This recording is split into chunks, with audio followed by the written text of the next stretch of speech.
የፈጸመው እልፍ አላፋት ጥፋትና ወንጀል ሁሌም ሲተረክለት ይኖራል። Honor to contribute some of my motor skills. ለማመን የሚከብዱና ተረት የሚመስሉ ጀብዶች ይነገሩለታል። In Lebanon, he joined the Popular Front for the Liberation of Palestine. በወንጀል ተበለጥኩ ብሎ የሚቀና ታታሪ አሸባሪ ነበር። Wadi Haddad was a KGB agent. እሱ ግን ህልሙ ዓለም አቀፍ አሸባሪ መሆን ነበር።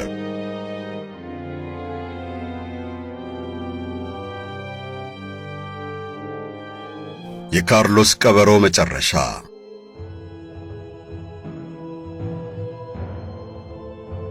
በቦምብ ማጋየት ሙያው ነው።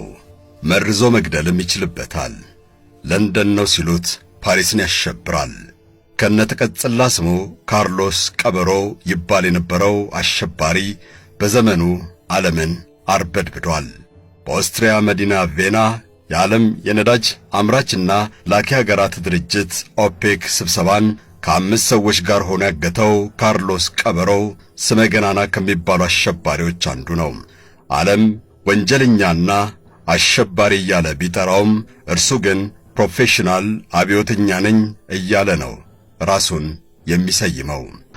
ካርሎስ ቀበሮ በታሪክ ቁንጮ አሸባሪ የሚባሉት እነ ኦሳማ ቢንላደንና አልባግዳዲ ሳይታወቁ በፊት በአውሮፓውያኑ 1970ና 70ዎቹ የዓለም ቁጥር 1 ተፈላጊ ነበር። ይህ ሰው ዛሬ በፈረንሳይ እስር ቤት ዕድሜውን እየገፋ ቢሆንም የፈጸመው እልፍ አላፋት ጥፋትና ወንጀል ሁሌም ሲተረክለት ይኖራል።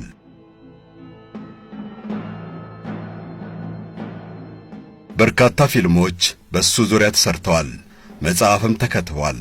ካርሎስ ቀበሮ ተራ ወንጀለኛ ነበር የሚሉ እንዳሉ ሁሉ በረቀቀ አሸባሪነት የሚጠቅሱትም ሞልተዋል። ለእነ አቡ ኒዳል ቢንላደንና አልባግዳዲ መንገድ የጠረገው እሱ ነው ይሉታል። አያሌ የሽብር ተግባራትን ራሱ በቀጥታ መምራቱ ከሁሉም ይለየዋል። ከጀርባ ሆኖ ዓላማውን ለማስፈጸም በገንዘብና በሐሳብ ከመደገፍ ይልቅ ራሱ የወንጀል ሥራውን በቀጥታ ሲመራ የታየባቸው አጋጣሚዎች በርካታ ናቸው። ከሁሉ በላይ ደግሞ የሚፈጽመውን ሽብርና ወንጀል ርዕዮተ ዓለማዊ ፍቺ ሊሰጠው መሞከሩ ከሌሎች አሸባሪዎች ይለየዋል። And thought to be working for former Soviet Union security agencies and a Palestinian liberation group. አንዳንዴ ካርሎስ ቀበሮ እንዲህ አደረገ እየተባለ ለማመን የሚከብዱና ተረት የሚመስሉ ጀብዶች ይነገሩለታል።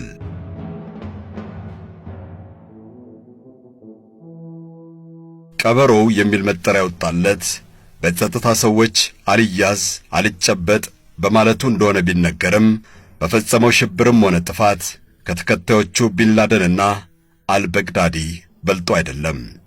ካርሎስ ቀበሮ ተሹለክላኪ ሰው ነበር።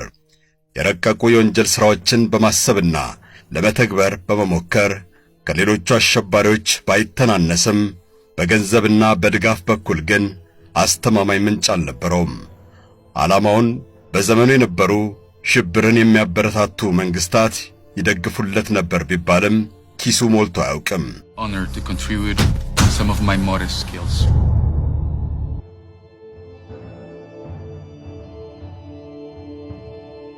ዓለማችን እና አይሲስ ከፈጠሩት የጭካኔ ደረጃ ላይ የደረሰው በርካታ የሽብር ታሪኮችን አልፎ ነው።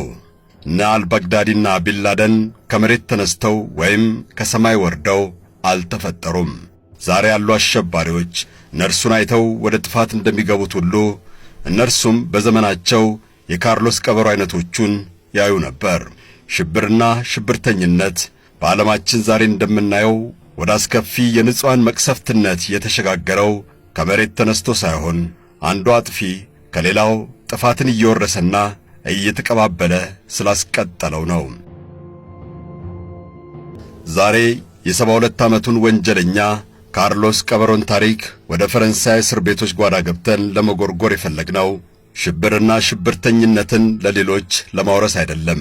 አሸባሪዎች ዓላማቸውን የነጻነት ካባ ሊያለብሱት ወይም ርዕዮተ ዓለማዊ ምንጭ እንዳለው አድርገው ሊያቀልሙት ይሞክራሉ። ካርሎስ ቀበሮም ይህን ሞክሯል። ነገር ግን በስተመጨረሻ አወዳደቁ አላማረም። በአንድ ወቅት ኃያሉ አሸባሪ ይባል ከነበረው ካርሎስ ቀበሮም በአወዳደቁ ብዙ የምንማርበት ነገር ይኖራልና የዛሬው ተረካችን መቆያ አድርገነዋል።